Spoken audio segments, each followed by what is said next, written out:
Thanks for joining us this morning. My name is John Jenks, Director of Public Policy at the KC Chamber. We're lucky to have two really great minds today talking about this really unique time that we're in right now. Frank and Chris will go into it more, but I mean, we've never really seen this kind of situation, as you all know, where the economy has just, I mean, parts of the economy at least have just ceased to be working and have gone idle. And it's no fault of their own, of course, but a fault of the virus and hoping to slow the curve. So I guess we'll hop right into it. I'm going to introduce Frank and Chris at the same time, and we're going to turn it over to Frank, and he can give some opening remarks on more of the local and domestic economic situation, and then Chris has a really unique lens at the international economic situation and kind of what other countries are doing, and really it's fascinating how other countries have taken different approaches, everywhere from total lockdowns like France and Italy and Spain to really kind of keeping the economy up and running and moving, albeit with social distancing guidelines like Sweden.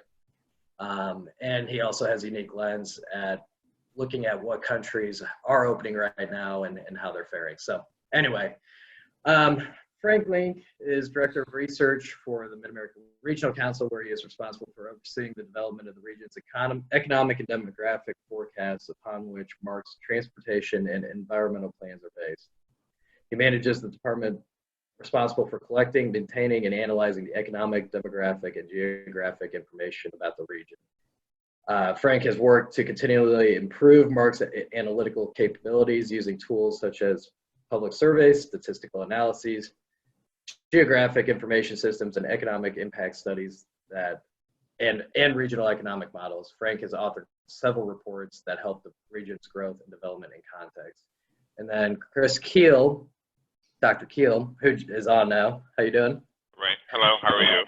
Doing well, thanks. I'm just introducing you, and we're going to turn it over to Frank, and then we'll turn it over to you, and then we'll get some dialogue going. So, Dr. Kuehl is Managing Director of Armada Corporate Intelligence and one of the co-founders of the company in 1999. He has been Armada's Economic Analyst and has worked with a wide variety of clients and professional associations in the last few years, including as Chief Economist for the National Association for Credit Management, and is on the board of advisors for their global division, Finance, Credit, and International Business. He is also economic analyst for the Fabricators and Manufacturers Association and writes their bi-weekly publication, Fabrinomics, which I love that name, which details the impact of economic trends on the manufacturer. Chris is the chief editor for the Business Intelligence Briefs distributed all over the world by business organizations, and is one of the primary writers for the Executive Intelligence Briefs. So without further ado, I will turn it over to Frank for a little bit of a domestic and local lens, and then we'll go from there. Great, thanks, John. Well, I think, like everyone else, I have more questions than answers about what's going on today. Normally, I'm able to put things into some kind of perspective. I've been doing this for a while, but really, as John said, there's no history experience that I can liken this to.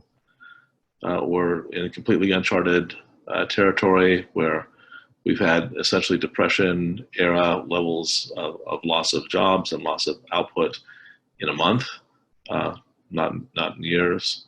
And we've basically frozen a good portion of the economy in order to save literally tens of thousands of lives.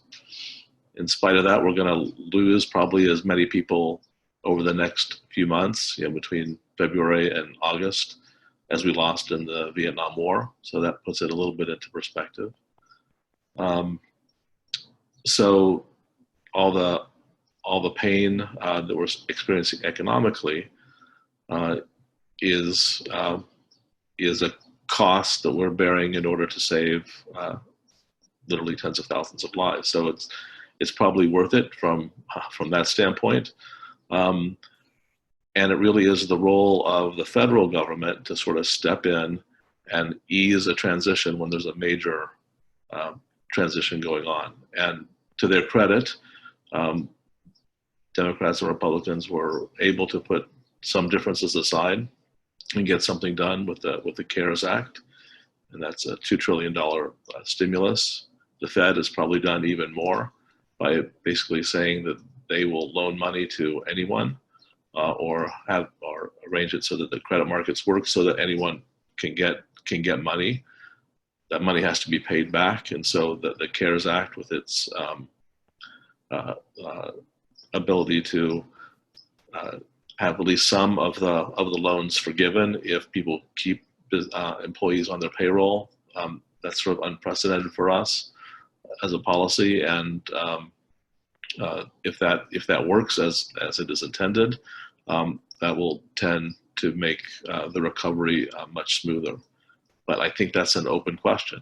We don't know whether the policies we've had in place or we've put in place really are adequate, or whether they will roll out as smoothly as they need to be, and what the dislocations will be. And so moving forward, it appears that we are likely, as we sort of defrost the economy, I think maybe the best analogy is how do we defrost it? Do we put it in the refrigerator and do it slowly? Or do we put it in the microwave and get a few hot spots and cold spots that damage things? And so, but we will be defrosting the economy, and we're likely to get a bounce as a result. Will it bounce us all the way back? Probably not. One line of thought is we might have what you might call a W-shaped recovery. We'll get a bounce and then we'll fall back and then we'll bounce back up again. It's hard to see everything getting back to more or less normal until there's either more successful treatments or more successful or the availability of an effective vaccine, and that will be at least a year from now. So it's likely to be a little bit bumpy. I think there's an open question as to whether we have a double dip recession. That's if things go poorly as we defrost, or just a bit of a W-shaped recovery where there's some bounciness to it. It's not a smooth recovery moving forward. So that's sort of that's sort of the extent of what I see sort of nationally. Locally, it does appear the region is weathering this a little bit better than the two states. If you look at the unemployment claims, which are still incredibly high, Kansas's unemployment claims declined by 40%. They declined by nearly 50% in Johnson and Wyandotte counties, but they're still 20 times higher than they were before any of this started happening. So it's still an incredible amount of pain out there that's likely to persist. The degree to which employers can reemploy their workers as we come out of this will really be the telltale sign that I'm looking for as to how long this might last. If you have to essentially fire everyone and then you've got to rehire brand new people, that is a very inefficient process, and that'll take a while to work out. If we're able to essentially call people back to work after a temporary layoff, that's a lot smoother. And unfortunately, that's not really the way the policy is written exactly. Germany probably did it better. Chris can talk to this maybe more than I can. But it would be nice if we use moments like this to build in a few more automatic stabilizers into our fiscal policy, so that we don't have to actually have an active Congress every time there's a crisis, because we've had crises on a fairly regular basis now for the last 20 years. So let's try and learn from that. At least I'd hope we could learn from that. Back to the local case on the Missouri side, it wasn't quite as good. Missouri, as a state, actually saw an increase in claims near the record the week before, over 100,000 unemployment new claims in Missouri. Locally, Jackson and Clay were pretty flat. So whereas Missouri as a whole saw an increase, here on the Missouri side it was more flat. Again, the region doing a little bit better than the states. It's also interesting to me I haven't found a good way to get this data for the state of Missouri, but for the state of Kansas, the sector that's experiencing the most initial claims is manufacturing. It's not services and retail and accommodation. And so that has some significant impacts.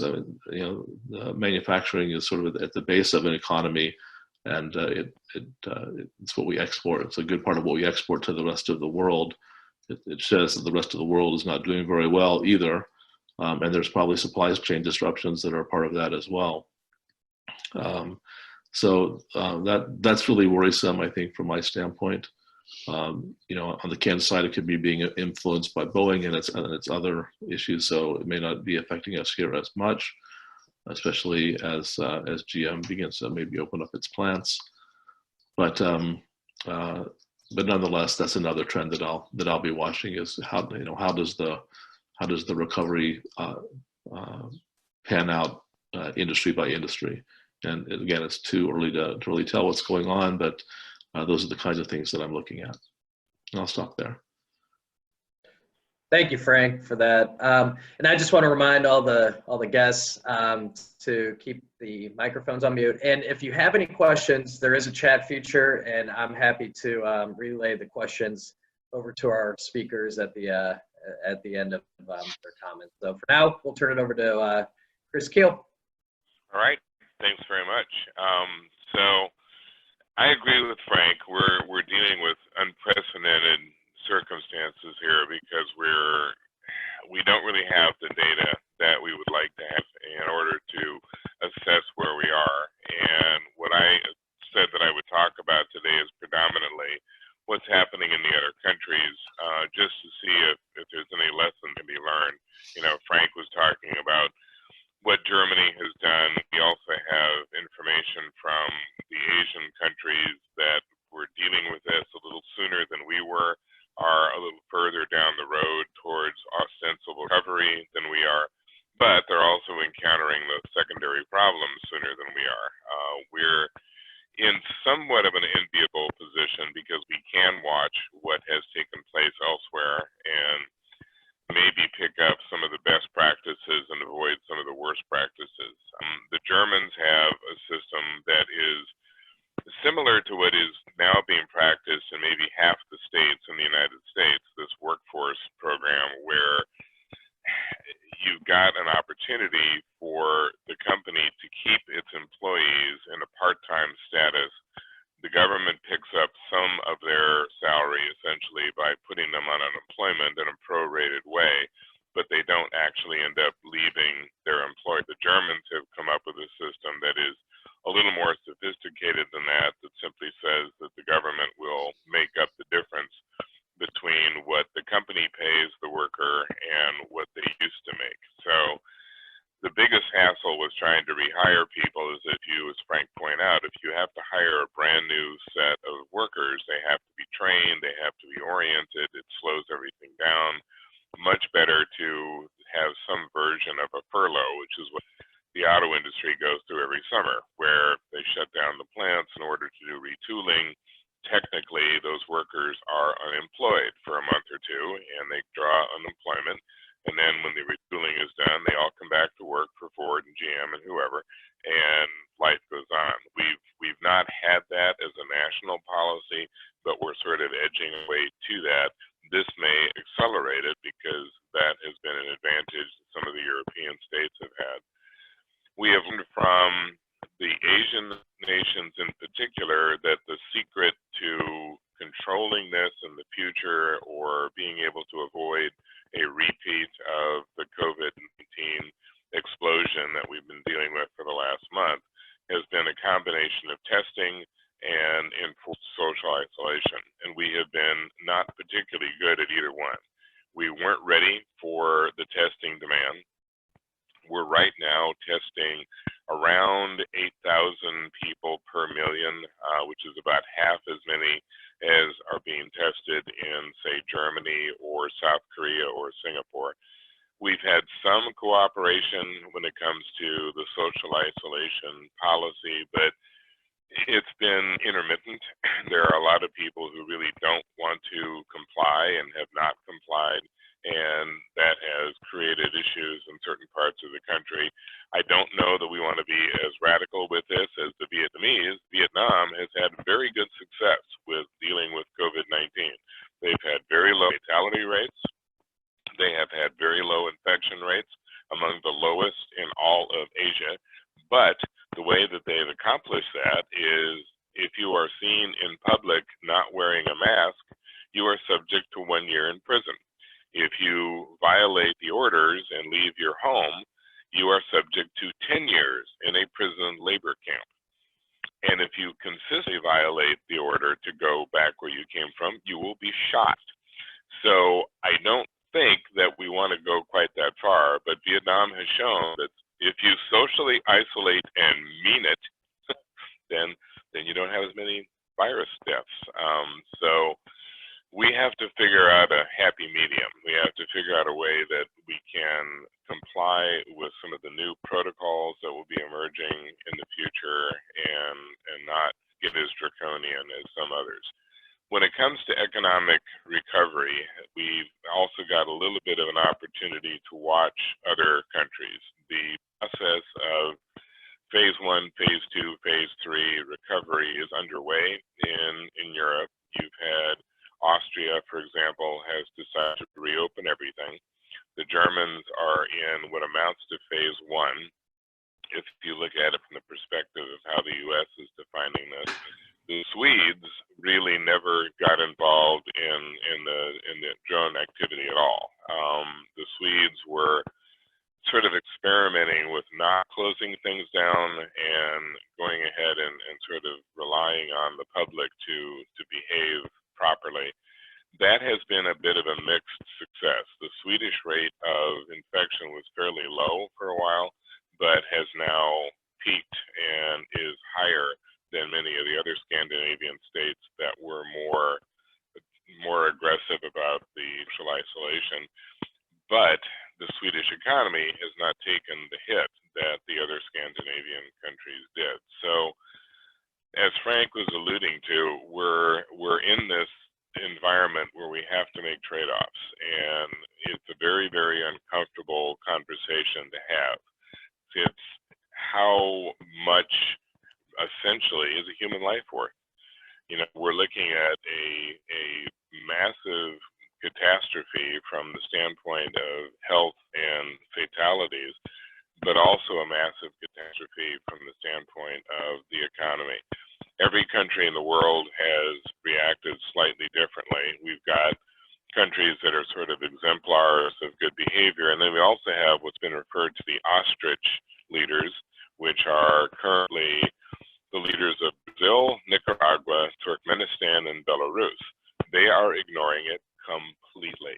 They have not done anything. No testing, no social isolation, no additional medical care. They're just ignoring it altogether, and their fatality rates are ridiculous. But at this point, at least for 3 of them, Turkmenistan, Belarus, and Nicaragua, if you even mention that there's a problem with the healthcare in their country, you are put in prison.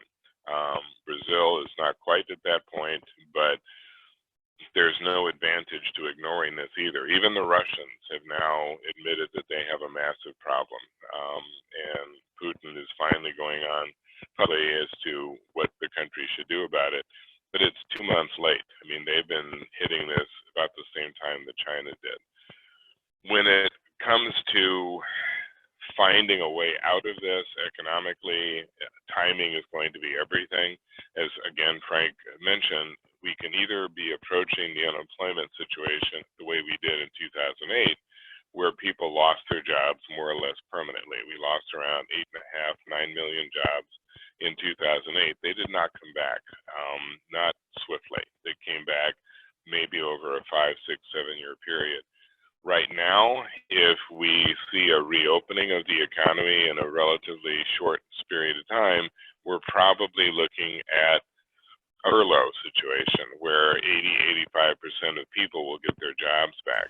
But it all depends on timing. If it's not until June, July that we begin to get a reopening of significance, many of those jobs won't come back. If it is May, then many of them will. We're going to be watching closely, I think, 3 countries to get a sense of what our future looks like. One, of course, is China, which was the country that saw this first and has reopened first. The second will be Germany, which is the country that was theoretically the most prepared and had more capability from a medical point of view, better testing procedures. And then the third country that we'll watch will be the UK, because they have approached this much the way we have. A little bit slower on testing, a little bit slower on social isolation, a little bit slower to react in context to the other countries. So as they proceed in the months to come, we're sort of going to be looking at them going, which of these models do we most still match, and which is the one we want to look like going forward.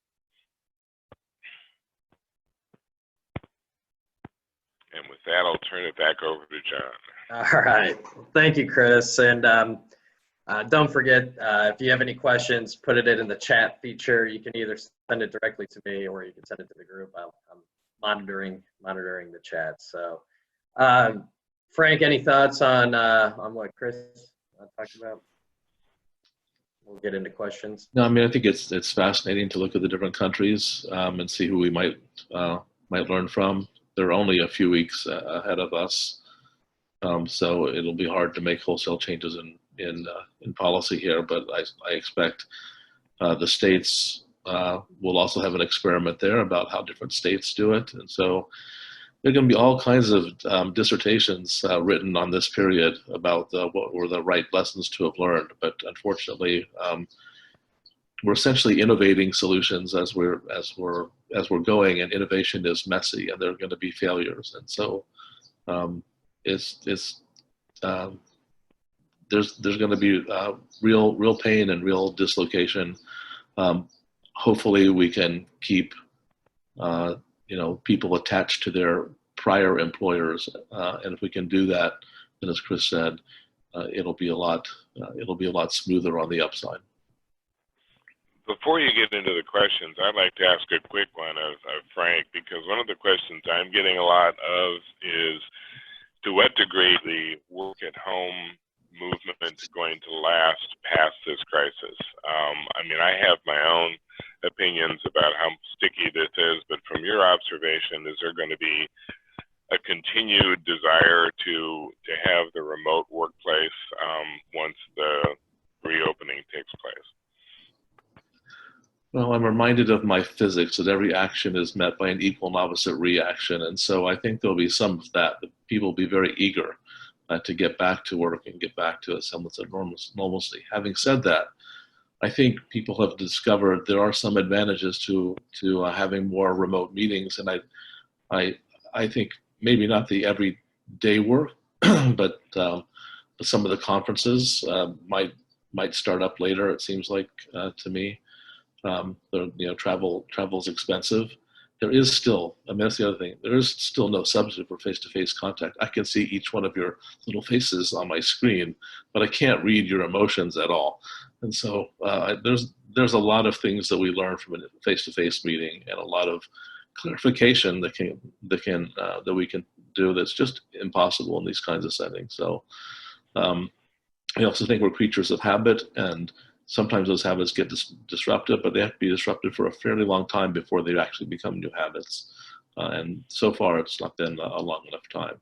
But I do think, nonetheless, we've been shown a different way of doing things. And, our air is a lot cleaner. Our traffic is way down.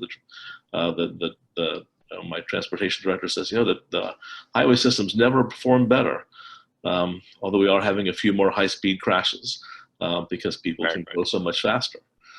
So I do think that coming out of this, everyone is going to want to use this as a way of saying, this has exposed some cracks in the way we do things, and I have some policies I think would be useful to filling those cracks. And so I think on the environmental side, people are saying, pandemics are going to be more likely in the future because of a warming global warming environment. And so maybe this will be the thing that really gets us to take, climate change more seriously.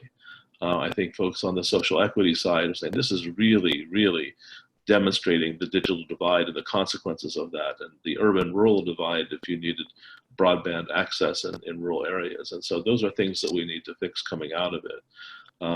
So I'm hopeful that we actually will tackle some of these bigger, tougher problems with a renewed sense of urgency to make us more resilient to these kinds of things in the past. And if that came out, that would be a benefit. It wouldn't necessarily offset the cost, but at least we would get something positive out of the crisis. Yeah, and I think that that's been one of the major planks that the French president, Emmanuel Macron, has set out for himself. He is now put himself at the forefront of all that conversation in Europe, saying this is a wake-up call. We have to change a lot of things. And we are in a position now of really going after problems globally because we have to. I mean, this is not an abstract. We've talked about things like climate change as a global threat, and we've talked about the global threat of trade dislocation, all the rest. Well, this is a real, honest to God, everybody is dealing with a global threat. And the only way to deal with COVID-19 or any other viral outbreak is global. So you're now getting people like Macron and maybe a slightly lesser extent Merkel in Germany saying we've got to think way past what we do in the next couple of months and get ready for what happens in the years to come. I think the challenge of cooperation has been made abundantly clear. We've had a very hard time within the United States just getting federal government and the states on the same page, getting Democrats and Republicans to quit fighting with each other long enough. You sort of look at it going, really? What does it take for you people to quit fighting with one another? The economy is in recession. People are dropping like flies from an infection, and you're still trying to figure out how this is going to affect your particular primary voting situation. And it's like, honestly, you're at a point of saying, if this doesn't focus your attention on the country as a whole, no, what would? And you're sort of getting that same kind of conversation internationally and globally. And I agree with you that we haven't really had time to adjust to these new realities. I think people had romanticized working at home. And now all of a sudden they're doing it for real, and they're like, oh my God, this is awful. What am I supposed to do with these kids? So it may even change people's orientation towards pets, because I've noticed that people with dogs have struggled to do Zooms. I have cats. They're fairly cooperative. On the other hand, I had one yesterday that just suddenly loomed up in front of the webcam because apparently she thought it was time for her famous. And she now is. So I think there's a lot of truth in what you said, Chris. It's also about dogs, since I have one. But I think part of the cracks that this has exposed a bit is maybe it's helping to crack open our own egos. We are not islands unto ourselves. We are not completely independent individuals. We depend on each other all the time. And this just exposes that. And I'm hoping that sense of not only dealing with a common crisis, but realizing that we have common dependencies lasts beyond the recovery phase of the economy, and that we're able to work together at a deeper and better level on some of these bigger issues moving forward. That's a great segue into a question we got actually from someone on the call. This crisis has exposed, I'll back up. The pandemic, the virus has really affected the African American community, and especially our poor citizens. Is there anything positive or any policies that either of you see that we should be thinking about moving forward in light of this? I mentioned some of them. I mean, really, we have to solve the digital divide problem. My wife is a teacher at a charter school, and it's hard to grade folks if only half your class has actual, working internet and devices at home. And so what you end up grading, if you do grades, you're grading privilege instead of, actual intelligence and smarts and so on. So I think that's one of the things we have to solve coming out of this. The fact that service workers have such a tenuous hold on the economy anyway. They're low paid. They have health benefits that may not be adequate. Their hours are so uncertain. Going into this, when the economy was booming, they were uncertain. And so the whole way we treat workers is something that we're going to need to maybe address and find a way to have health insurance be more portable and not just depend on your employer for it. So there's all kinds of policies that be around making workers and their families more resilient in the face of another, sudden crisis. I think that those would be discussions worth having that we need to move forward on.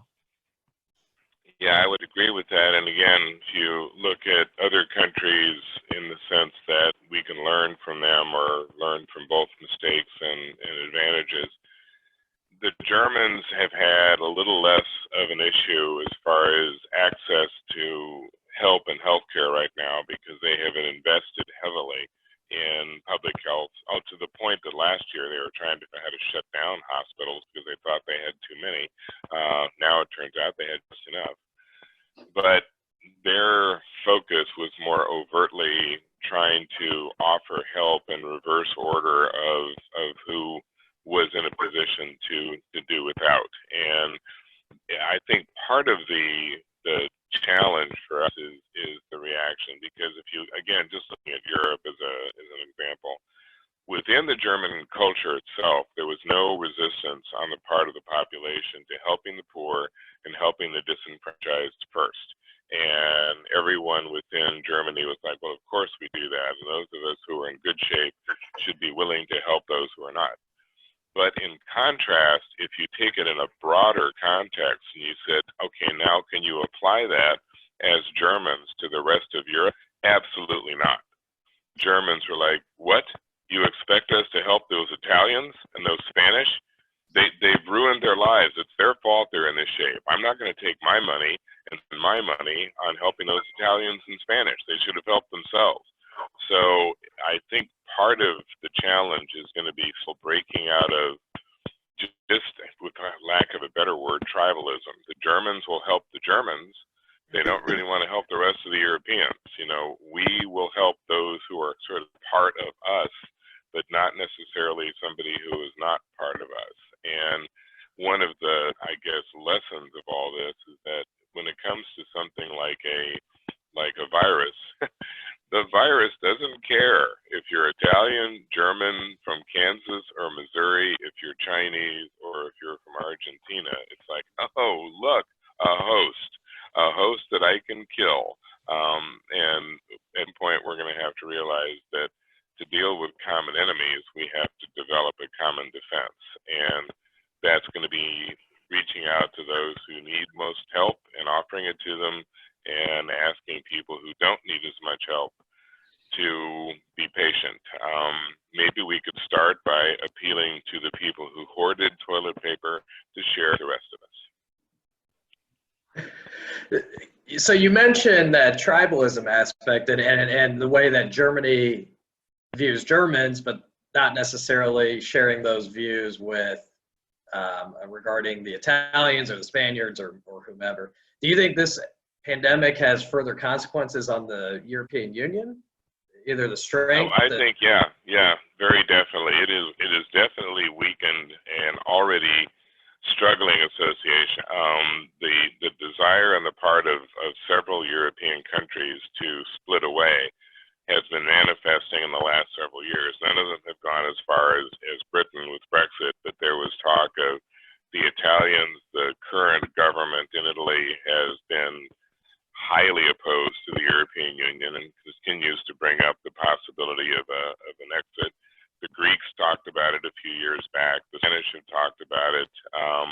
The northern countries have always been supportive, but they're saying, yeah, but if we turn out to be everybody's bank for the southern, well, we want out too, because we don't want to spend all that money on them. So it really does test the bonds, and we're going to see a certain amount of that even in our own country, because you're going to have some parts of the country that are affected more than others, and is that going to affect people's perception of that part of the country? How much are we willing to help people if there are only certain sectors that are experiencing severe reaction to the pandemic, but that's enough to keep the economy shut down? Will other people say, why are you ruining my economy and taking my job because people in New York have got the virus? What's that got to do with me? What's New York ever done for me? And that's a tendency that is always there during a crisis. We tend to protect our own. Yeah, Frank, any thoughts on that? Yes, it is a dual-edged sword.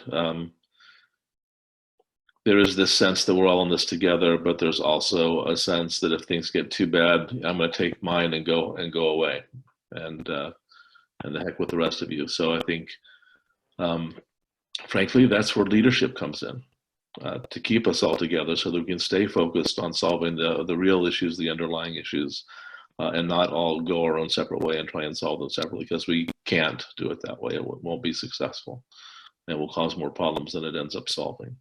So that's the role. That's the role for leadership, both at the political and the business level. That's why we're all on this call.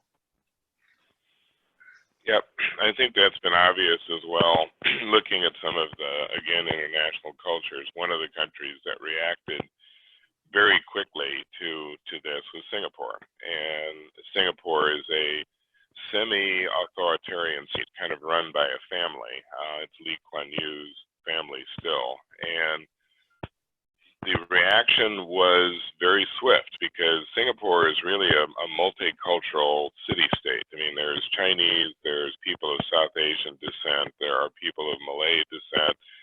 They have their own divisions, but when the government said, we all must do this right now, there was not a lot of resistance, and the country responded. You had similar responses in South Korea, and it was pointed out that in South Korea, this is a culture that has been on alert for most of its history. I mean, and I was telling the story when we were talking to Frank last week, but it kind of illustrates the South Korean mindset. A friend of mine was sitting and was at the hotel desk checking in, and the alarms went off for one of their drills that they go through periodically. And in the time that it took him to turn to his colleague and turn back to the guy at the desk, he had changed from a suit and tie into fatigues and was holding an automatic weapon. And he looked at him and said, how did you do that? He says, I wear my suit over my fatigues, and the weapon is underneath the desk. We're 20 miles from the North Korean border. If North Korea invades, we have no time to go home, change. We have to be ready immediately. And that whole mindset, when the gun says we're under threat, do something, they all did without a second's hesitation, regardless of where their status was in the country. So we can unite around a common threat. We also can be divided by a common threat. And I think maybe as we all try to figure out what we individually can do to get through this period, it'd be to try to keep the unity in mind. Even to the point of trying to support the local economy, even in its crippled state. You worry about the local businesses going out of business. Well, now's a good time to order takeout from your favorite restaurant as they survive, and it's a good idea to look for your local store on the internet and buy from them. Totally agree. I've been trying to do that myself, for sure. This is actually a great segue into another question that we got, and it has to do with the different ways that all the different states have tried to combat the COVID-19 pandemic.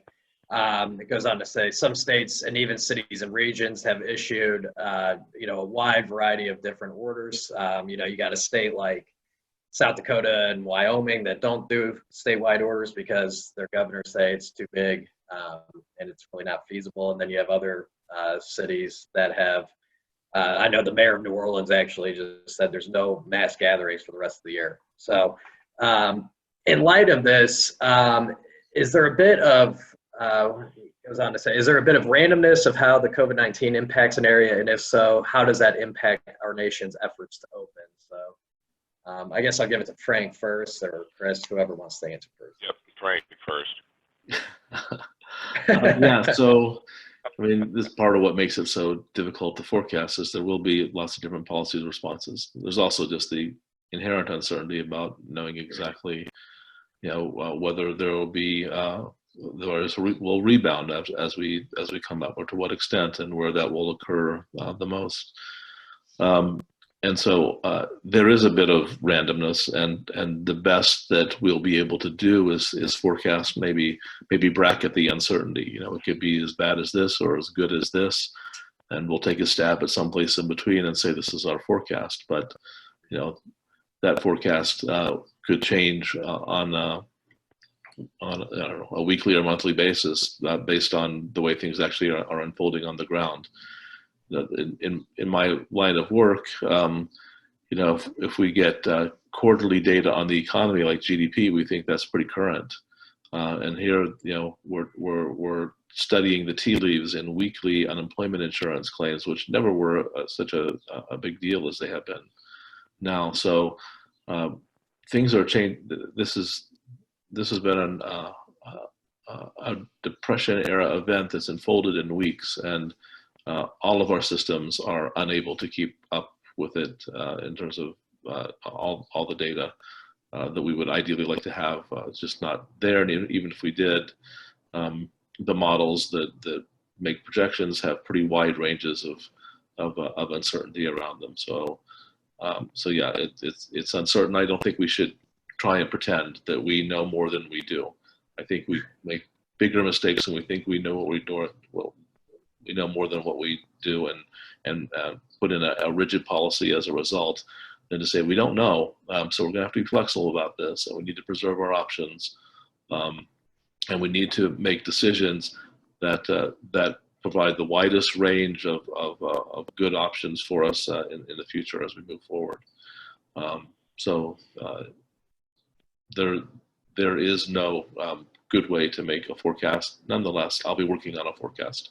I am working on a forecast under the auspices of the Civic Council to try and figure out what this does mean for Kansas City, and what the range of recoveries might look like, and what maybe is most likely. And I think the main desire is to sort of take all that information and then figure out, well, what are the policies that would make us go towards the upside of the curve, the higher end of the alternatives rather than the lower end. And we don't have that sorted out. I'd be interested in people's ideas on the call about what they think we should be doing. But to at least stay socially isolated, to sort of stamp out the spread, and then have a gradual reopening where we can pull back if we need to, seems like a minimum best case scenario. And I mentioned that on the Kansas side, they did implement social distancing sooner. Their unemployment claims are also behaving better. I don't know if there's a one-to-one or direct relationship between those two things, but there might be. So acting sooner rather than later to prevent the spread, and then being very smart how we open up the economy, making sure not to raise the likelihood of infection or reinfection is critical to having that good upside possibility. And I was on a call last week that very similar to this one, only instead of two economists, there was an epidemiologist in me, and he was making exactly the same point. He said, we don't have enough data to be able to make the definitive comments we want to. This is an evolving disease. We know, for example, that 96% of the people who get COVID-19 get a mild version, which does not require hospitalization. very good thing. We know that 50% of people who get it are asymptomatic. That seems like a good thing too. But then you begin to look at it from the standpoint of an epidemiologist and say, no, that's a very bad thing.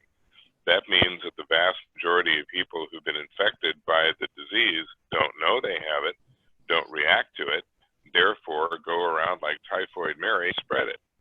It said we would much rather have a disease that manifests like flu, that you get it, you immediately get sick, you know you get sick, we can deal with you because you've been infected and know exactly what to do. He said the fact is that I can walk down the street, I walk through my hospital, and I can look at people and say, half of you probably have COVID-19 and you don't even know it. And you're going to be spreading it to everybody you know completely unwittingly.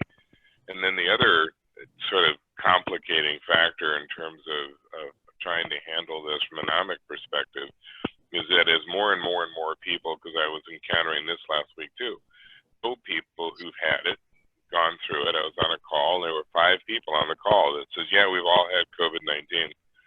Didn't mean a thing. We were fine. You know, never knew I had it, never got that sick. I'm perfectly fine. Why are we doing all of this? He says, all I got was a bad cold, and to keep me from getting a bad cold, they want to shut my business down and make all my people out of work. We're going to have people who are saying, is this too much? I mean, what are the trade-offs we're willing to make? And we all know that we make trade-offs. We make trade-offs every year in terms of what we will and won't accept in terms of deaths. We haven't decided what the trade-off is for this yet. And it may be less than we're experiencing now. It could be more. Every country in the world now is trying to grapple with what the costs are. We are just now starting to experience the death toll from a crushed economy. You're beginning to hear people talk about suicide rates going up and spouse abuse incidents going up, and the law enforcement community is saying people are getting desperate, and they're going to get more desperate, and they're going to start trying to rob people, and they're going to start trying to do all kinds of stuff. We know it's going to happen. You can't lay off 20 million people and not expect social disorder. And then all of a sudden we're like, oh my goodness, what do we do now? You know, what is the balance? And I don't know that there's ever going to be an easy solution, but as Frank pointed out, it's going to be different. One state's going to do one thing. I mean, just as simple as what is or is not an essential item. You know, Michigan has gone so far as to tell people that go into a Target or a Walmart, you can't buy toys and games and garden supplies. Those are essential. And in Kansas City, it's like, oh God, I'm not going to start patrolling the aisles, sure people are not buying a potted plant.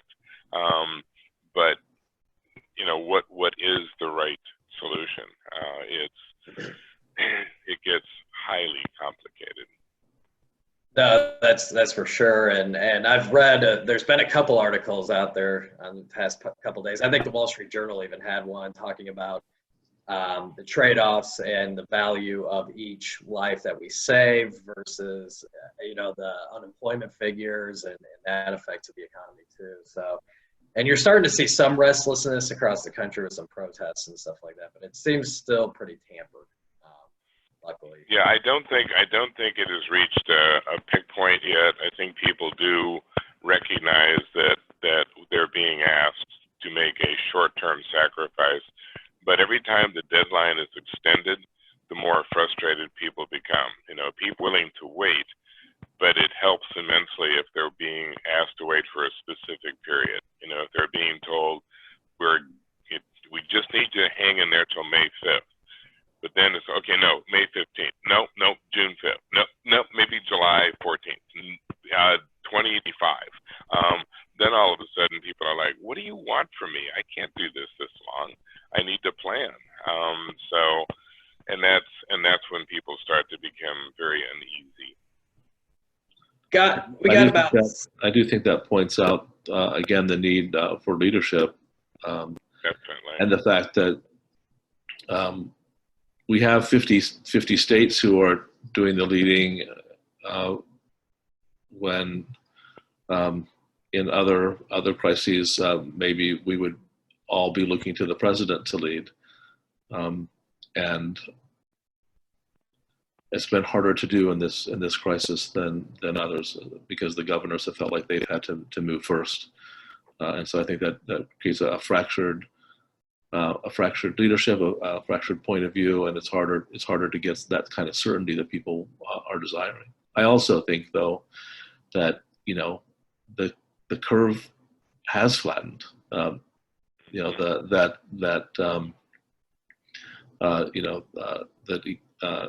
The health crisis is gradually abating, and people are going to feel more optimistic about that as we move forward, and hopefully the sense that things are actually getting better. They're not getting worse anymore. They're actually beginning to get a little bit better.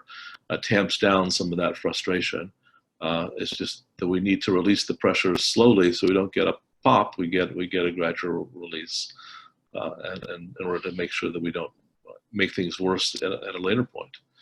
The worst thing that could happen would be to get another round of this severe social distancing. Hopefully, between more tests being available and doing this kind of gradually, we'll be able to have a smooth reopening of the country. But if we have to shut it all down again, I think then all bets are off.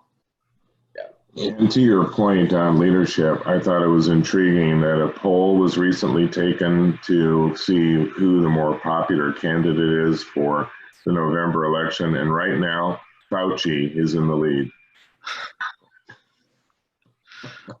It's interesting.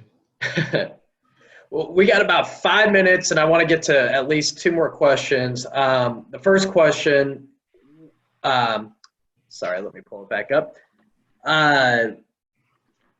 I know there are many unknowns at this time, but how is vaccination going to play into the economic recovery? I've heard on the U.S. Chamber phone call yesterday that vaccination, well, for one, don't let perfect be the enemy of the good, and 2, it adds some certainty and kind of what you said, Frank, positivity for everyone. So quick thoughts on that?